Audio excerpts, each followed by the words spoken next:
नमस्कार बच्चों, Isha classes online education में आपका एक बार फिर से स्वागत है। देखिए बच्चों, 11th class NCERT new pattern जो हिंदी का कोर्स आया आपका, उसके हिसाब से हम लोग अध्ययन कर रहे हैं और सेकंड जो चैप्टर है मीराबाई, उसे हम पढ़ रहे हैं। इससे पहले वाला जो वीडियो आप लोगों ने देखा होगा तो उसके अंदर मीराबाई का जीवन परिचय और इनके जो दो पद हैं उनके बारे में हम लोगों ने विस्तार से समझा है। अगर आप लोगों ने उस वीडियो को नहीं देखा है तो वो वीडियो ज़रूर देख लीजिए ताकि आपको ये चैप्टर अच्छे से समझ में आ जाए। और अगर आप चैनल पर नए हैं तो चैनल को सब्सक्राइब करना ना भूलें, क्योंकि इससे आपको समय पर नोटिफिकेशन मिलते रहेंगे और कोई भी जो लेक्चर है वो मिस नहीं होगा। तो देखिए बच्चों, यहाँ मीराबाई के दो पद हैं।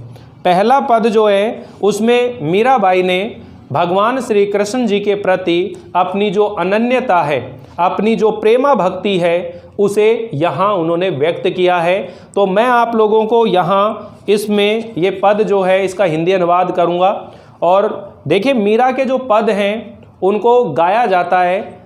मैं गले से यानी स्वर सही नहीं है, इसलिए मैं कभी गाता नहीं हूँ। बाकी अगर आप में से कोई गा करके इसको याद कर सकता है तो बहुत अच्छी चीज़ होगी कि मेरे तो गिरधर गोपाल दूसरा ना कोई, जाके सिर मोर मुकुट मेरो पति सोई, छांडी दई कुल की कानी कहा करई अब कोई, संतन डीग बैठी बैठी लोक लाज खोई, असवन जल सींची सींची प्रेम बेली बोई, अब तय बेली फैल गई आनंद फल हुई।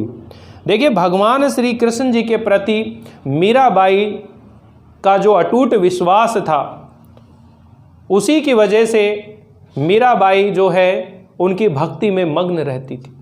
यानी मैं आप लोगों को यहाँ इसका अनुवाद बता रहा हूँ, लेकिन अनुवाद के साथ साथ मैं आपको जैसे कबीर दास के अंदर समझाया था कि आपको ये कोई भी 2 लाइनें 4 लाइनें एग्जाम में देंगे और उसके नीचे अर्थ ग्रहण से संबंधित प्रश्न और भाव ग्रहण से संबंधित प्रश्न पूछते हैं, तो वो प्रश्न आपको आने चाहिए। तो मैं यहाँ शुरुआत करता हूँ इसकी। मेरे तो गिरधर गोपाल, ये पहला पद है इनका, पद संख्या फर्स्ट। इस पद के अंदर मीराबाई ने कृष्ण के प्रति अपनी अनन्यता व्यक्त की है और व्यर्थ के कार्यों में जो व्यस्त लोग हैं उनके प्रति दुख व्यक्त किया है। और मीराबाई तो जब कृष्ण के भक्तों को देखती है तो प्रसन्न होती है। तो देखिए क्या लिखती हैं, मेरे तो गिरधर गोपाल दूसरों ना कोई, कि जो मीराबाई है वो भगवान श्री कृष्ण जी की भक्ति में मग्न होकर के कहती हैं कि मेरे तो भगवान श्री कृष्ण जी, यानी गिरिधर, गिरि मतलब पर्वत, धर मतलब धारण करने वाले, गोपाल यानी कि गायों को पालने वाले हैं, और दूसरों ना कोई, और उनके अलावा इस संसार में मेरा कोई दूसरा नहीं है। यानी खुले रूप से, स्पष्ट रूप से वो इस बात को कहती हैं। आगे देखिए क्या कहती हैं, जाके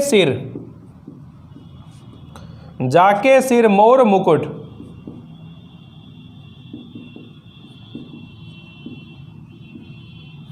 जाके सिर मोर मुकुट मेरो पति सोही, यानी जिनके सिर पर मोर के पंखों का मुकुट है, यानी मोर के पंख से बना हुआ मुकुट है, वही भगवान श्री कृष्ण जी मेरे पति हैं। उनके अलावा इस संसार में कोई दूसरा नहीं है। यानी जो मीराबाई है यहाँ इन पंक्तियों के माध्यम से कहती हैं कि मेरे तो गिरधर गोपाल भगवान श्री कृष्ण जी के अलावा कोई दूसरा नहीं है।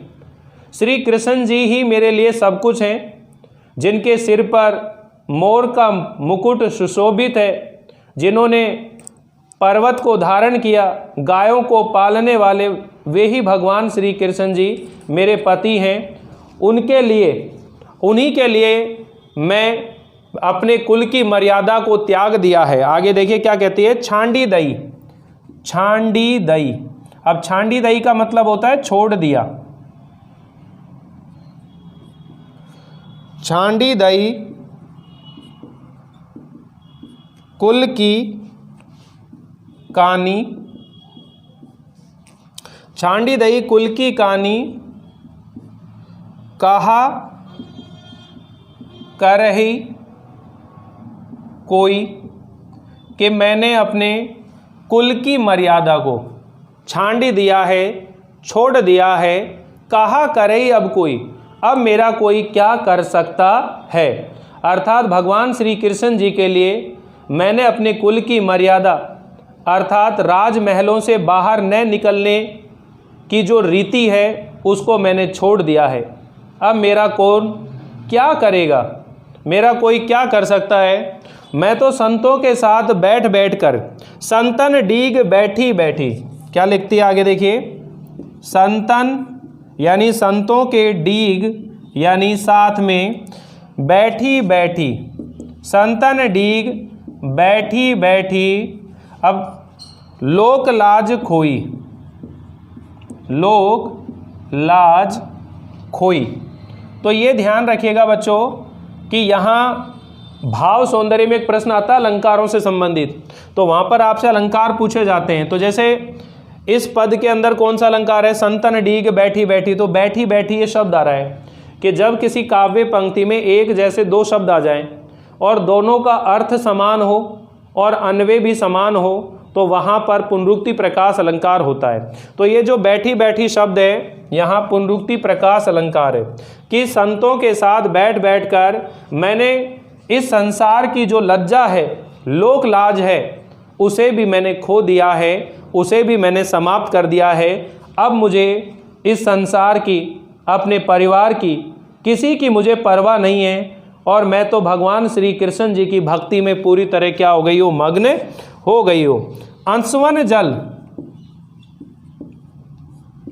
अंशुवन जल सींची सींची, आंसुओं के जल से सींच सींच कर। अब देखो वही दो शब्द एक जैसे आगे, सींची सींची, प्रेम बेली, प्रेम रूपी बेल, इसमें रूपक अलंकार है, प्रेम बेली बोई, अब तय बेली फैल गई, अब तय बेली फैली गई, आनंद फल होई। और अब ये जो प्रेम रूपी बेल है वो इतनी अधिक बढ़ गई है कि अब मुझे इसमें आनंद रूपी फल की प्राप्ति हो रही है। तो देखिए बच्चों, आनंद फल यहाँ रूपक अलंकार है, प्रेम बेली यहाँ रूपक अलंकार है। रूपक अलंकार किसे कहते हैं कि जब किसी काव्य पंक्ति में उपमेय को उपमान पर, उपमेय को उपमान पर बिना किसी भेद के आरोपित कर दिया जाता है तो वहाँ रूपक अलंकार होता है। तो यहाँ पर प्रेम को बेल बना दिया, जैसे कोई बेल फैलती है ऐसे प्रेम फैल गया। और बेल में क्या मिलता है, फल, तो प्रेम में क्या मिल रहा है, आनंद की प्राप्ति हो रही है। ठीक है, कि जो मीराबाई है वो भगवान श्री कृष्ण जी की भक्ति में मग्न हो गई और कहती है कि मैंने अपनी प्रेम बेली को, अपनी प्रेम रूपी बेल को अपने आंसुओं के जल से सींच सींच करके इतना बड़ा कर दिया कि अब उसमें आनंद की प्राप्ति होने लगी है।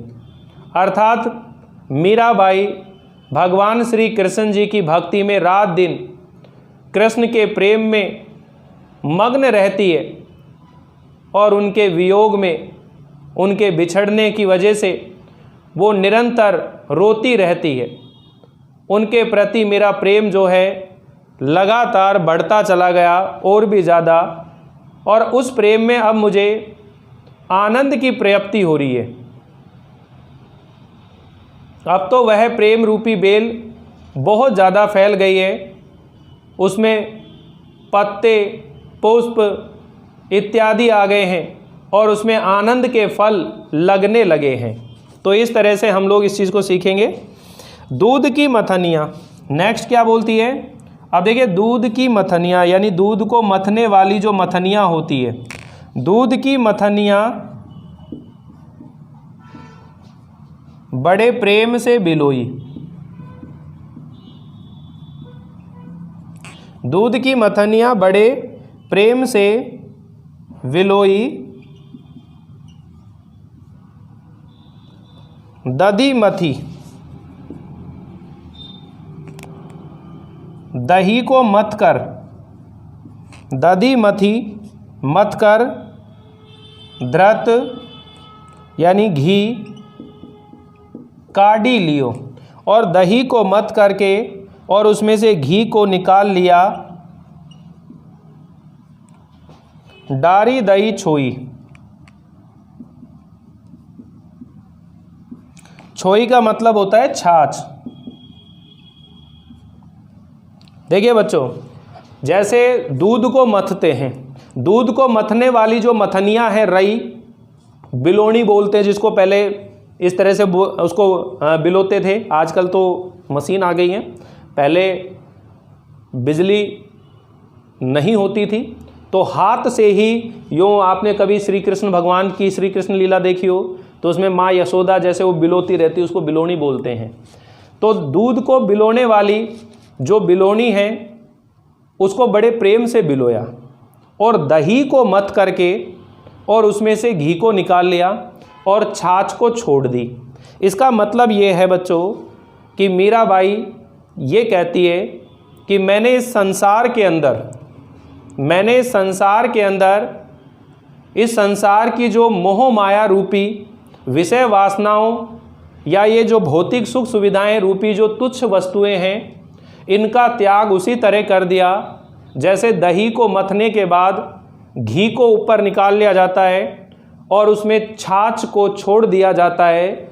उसी तरह मैंने इस संसार में भगवान श्री कृष्ण रूपी धृत यानी घी को प्राप्त कर लिया है और सांसारिक मोह माया विषय वासना रूपी जो छाछ है वो मैंने छोड़ दी है। यानी इस संसार में मैंने व्यर्थ की चीज़ों को त्याग दिया है और भगवान श्री कृष्ण जी की भक्ति को प्राप्त कर लिया है। ठीक, तो इस तरह से कह रहे हैं कि दूध की मथनियाँ बड़े प्रेम से बिलोई, दधी मथी धृत काढ़ लियो, डारी दही छोई, भगत देखी राजी हुई। भगत देखी राजी हुई, जगत देखी रोई, जगत देखी रोई। तो देखिए मीराबाई जब भगवान श्री कृष्ण जी के भक्तों को देखती है तो उसे प्रसन्नता होती है, उन्हें देखकर प्रसन्न होती है, किंतु जब सांसारिक लोगों को देखती है किस तरह वह इस संसार में केवल मोह माया या इस सांसारिक जीवन में व्यस्त हुए पड़े हैं और व्यर्थ में अपने जीवन को गंवा रहे हैं, तो ऐसे मोह माया से ग्रस्त सांसारिक मनुष्यों को देखकर उसे बड़ा दुख होता है। किंतु भगवान श्री कृष्ण जी के भक्तों को जब देखती है तो उसे प्रसन्नता होती है। भगत देखी राजी हुई, जगत देखी रोई, दासी मीरा लाल गिरधर। दासी मीरा लाल गिरधर कि जो मीराबाई है वो तो भगवान श्री कृष्ण जी की दासी है। तारो अब मोही, तारो मतलब उद्धार करो, अब मोही, मोही मतलब मुझे, अब मुझे इस संसार से मुक्ति दिलाओ या इस संसार से मुझे मुक्त करो। कि यहाँ मीराबाई भगवान श्री कृष्ण जी से इस संसार के कष्टों से मुक्त होने के लिए प्रार्थना कर रही है।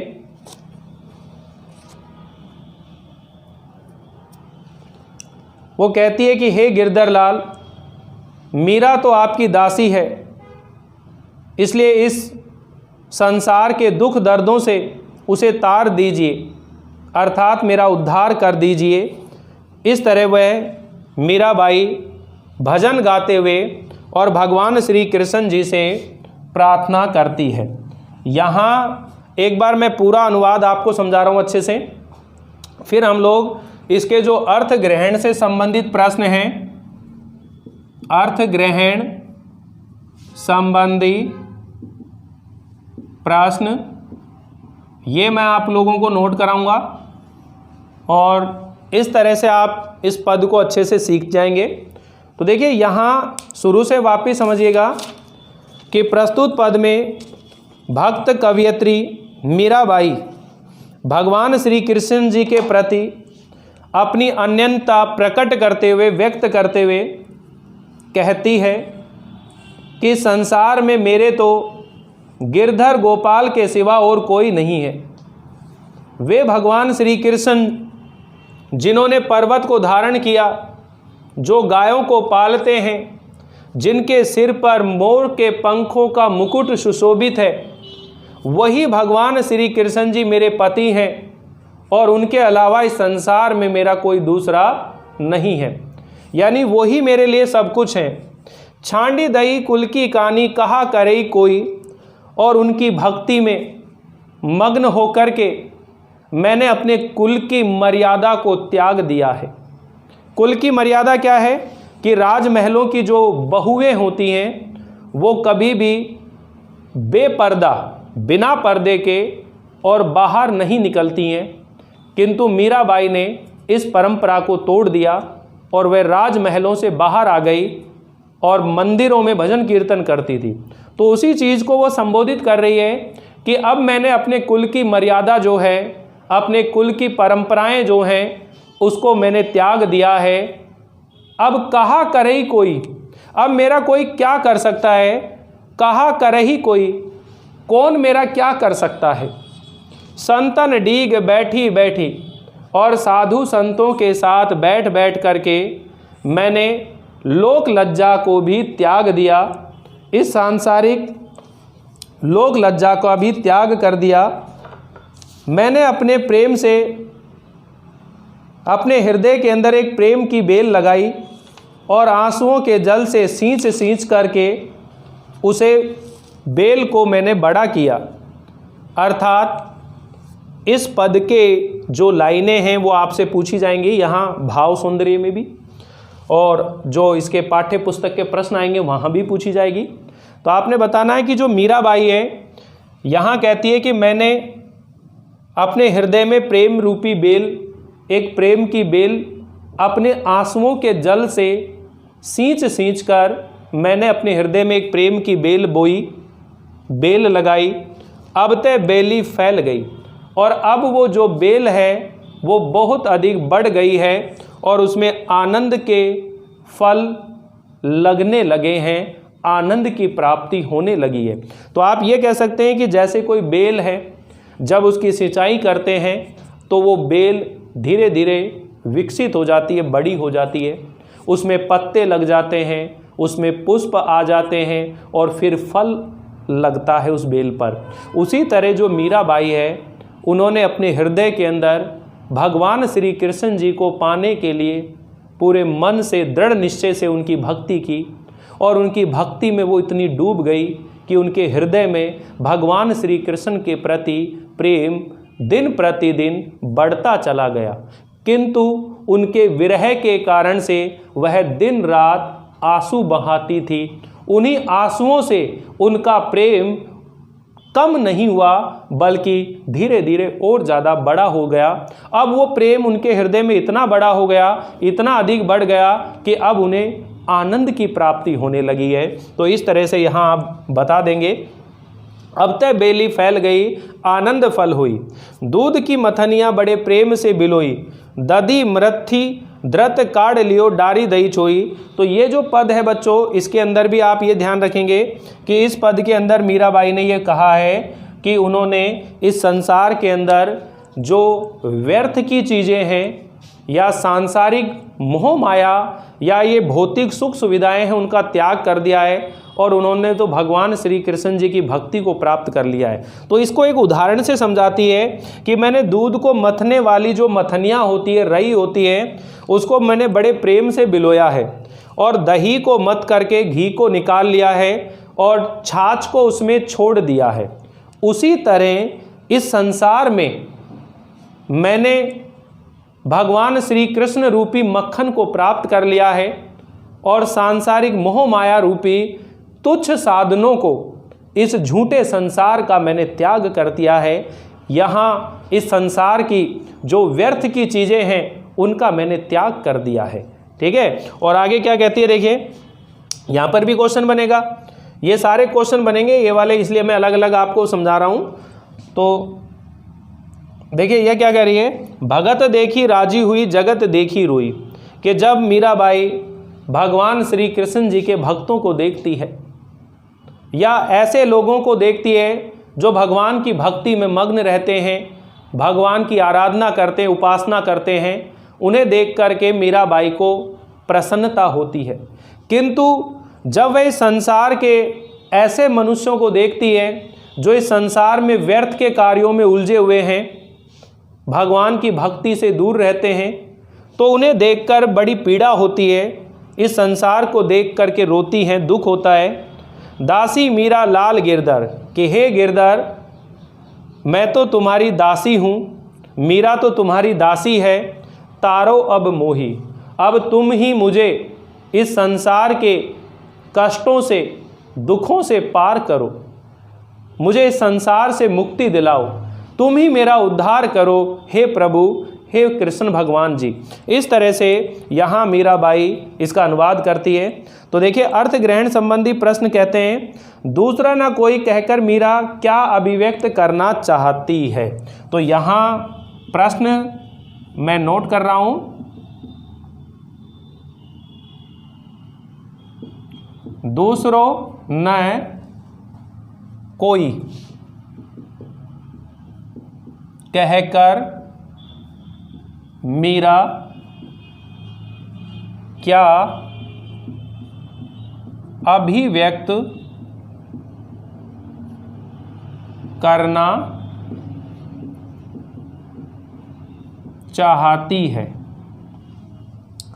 दूसरों ना कोई कहकर मीरा क्या अभिव्यक्त करना चाहती है। देखिए ये वाला जो पद है इसमें से आपको बताना है कि जो मीराबाई है भगवान श्री कृष्ण जी के प्रति अपने प्रेम, अपनी अनन्यता को व्यक्त करते हुए कहती है कि उनके अलावा, भगवान श्री कृष्ण जी के अलावा इस संसार में उनका कोई दूसरा नहीं है, उनके लिए भगवान श्री कृष्ण जी ही सब कुछ है। मीरा कृष्ण की भक्ति के रास्ते पर चलना चाहती है, किंतु जो पारिवारिक लोग हैं उसके नातेदार, रिश्तेदार जो लोग हैं वो उसकी भक्ति में रोड़ा बनकर उसके मार्ग में खड़े हुए हैं। इसलिए मीरा अपने भक्ति के मार्ग में बाधक बनने वाले सभी लोगों के संबंध तोड़ करके, और मीरा ये स्पष्ट कह देती है कि मेरा दूसरा कोई नहीं है, मेरे तो सब कुछ भगवान श्री कृष्ण जी हैं। तो आप इसका उत्तर जो है लिखना चाहें तो इस तरह से लिख सकते हैं, मीरा कृष्ण भक्ति के मार्ग पर चलती है, किंतु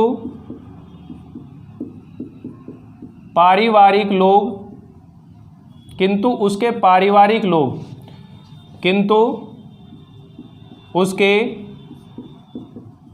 परिवार के लोग, रिश्तेदार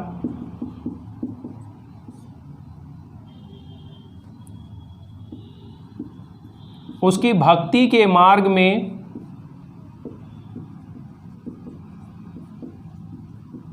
रोड़ा बनकर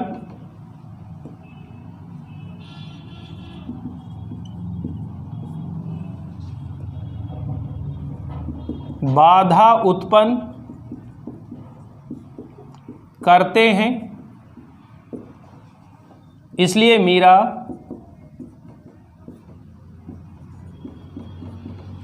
उनसे स्पष्ट कह देती है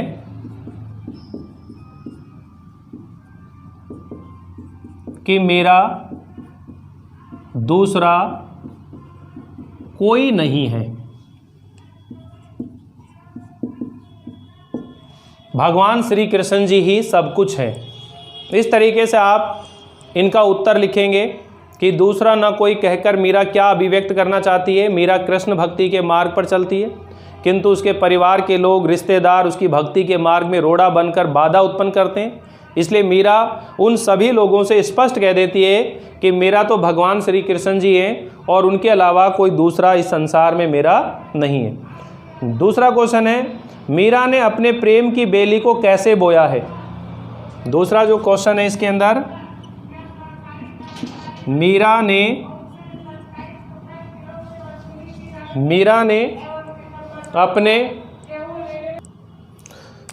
ने अपने प्रेम बेली, यानी मीरा ने अपने प्रेम की बेली को कैसे बोया? मीरा ने अपने प्रेम की बेली को कैसे बोया? ठीक है, क्वेश्चन हो गया, मीरा ने अपने प्रेम की बेली को कैसे बोया, उसका प्रतिफल उसे किस रूप में प्राप्त होने लगा? उसका प्रतिफल उसे किस रूप में प्राप्त होने लगा? तो देखिए यहाँ इसमें दो तरह के क्वेश्चन छिपे हुए हैं कि मीराबाई ने अपने प्रेम की बेली को कैसे बोया। तो आंसुओं के जल से सींच कर उन्होंने अपने हृदय के अंदर प्रेम की बेली को बोया। मीरा ने अपने प्रेम की बेली जो है, बेल है, अपने आंसुओं के जल से सींचा और बोया। ठीक है ना, तो ये तो आप जानते ही हो। और उसका परिणाम क्या हुआ कि वो बेल धीरे धीरे बढ़ गई और उसमें आनंद के फल प्राप्त होने लगे। तो देखिए बच्चों, आप बड़े आसानी से इस टाइप के जो क्वेश्चन आएंगे उनको आप कर सकते हैं, ज़्यादा कठिन नहीं आएगी। अगर आप पद को तरीके से समझते हुए चलेंगे तो सारे क्वेश्चन आपको समझ में आ जाएंगे। तो यहाँ मैं इसका उत्तर आपको बता रहा हूँ कि मीरा ने अपने प्रेम की बेल को अपने आंसुओं के जल से, उत्तर यहाँ लिख रहे हैं अपन, मीरा ने अपने प्रेम की बेल को आंसुओं के जल से सींचा और बोया।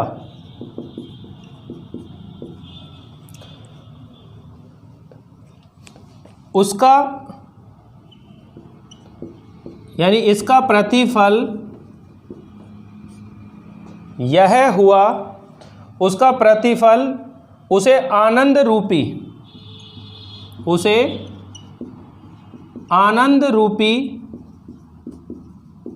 फल के रूप में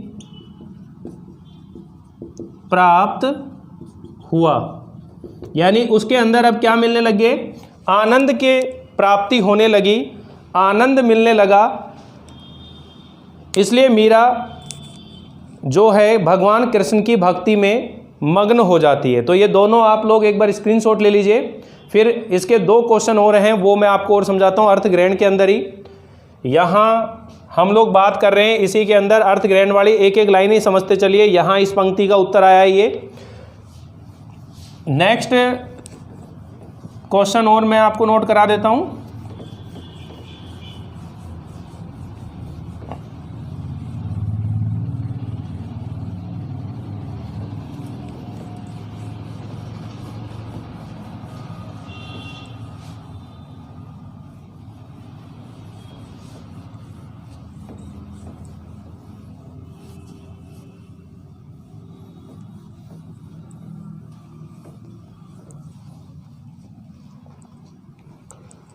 मीरा के अनुसार संसार का सार क्या है?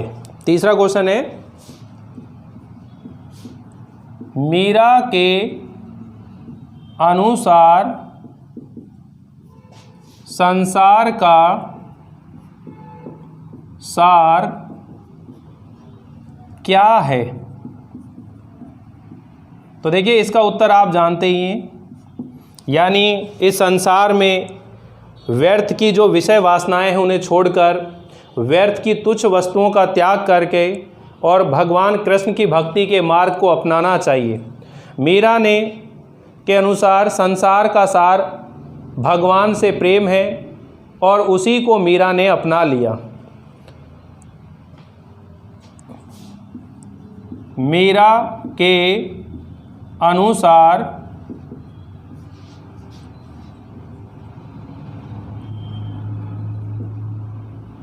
भगवान की भक्ति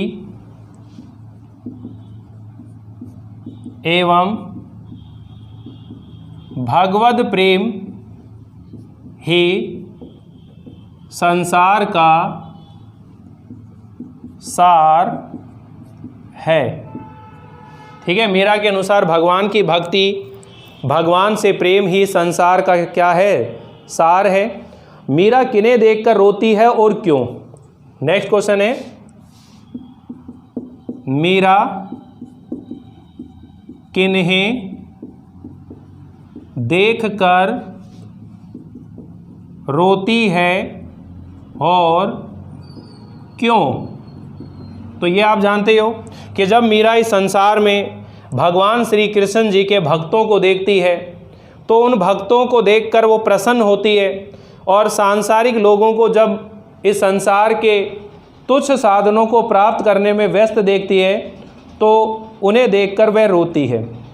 मीरा इस संसार के उन लोगों को देखकर रोती है जो भगवान की भक्ति से दूर रहकर और माया में लीन रहते हैं, क्योंकि वे इस संसार में भटक रहे हैं।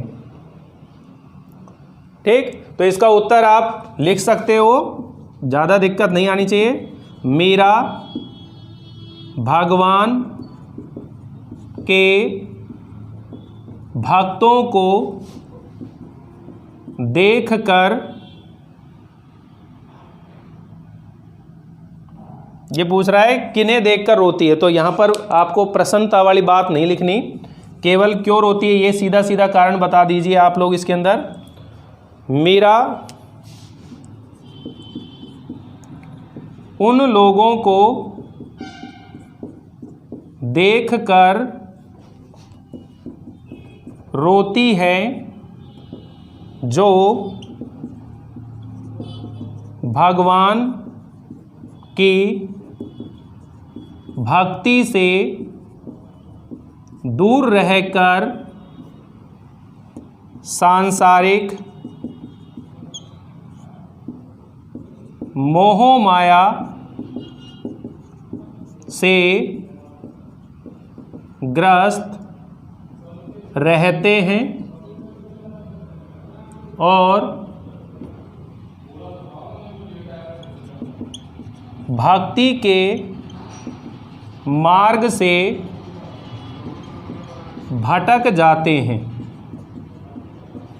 ठीक, तो इस तरह आप लोग इनका उत्तर लिख सकते हैं। ये अर्थ ग्रहण से संबंधित प्रश्न मैंने आप लोगों को कराए हैं।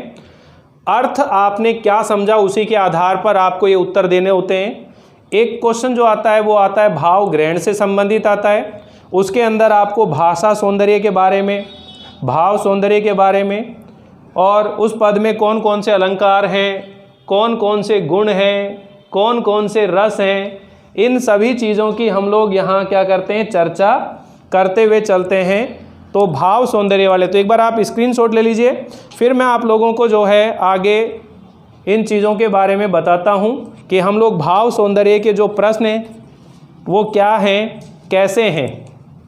ठीक है, तो जो भाव सौंदर्य आता है, भाव सौंदर्य के प्रश्न, तो इस भाव सौंदर्य के अंदर इसका भावार्थ बताना होता है कि ये जो पद आपने पढ़ा है इसका भाव क्या है।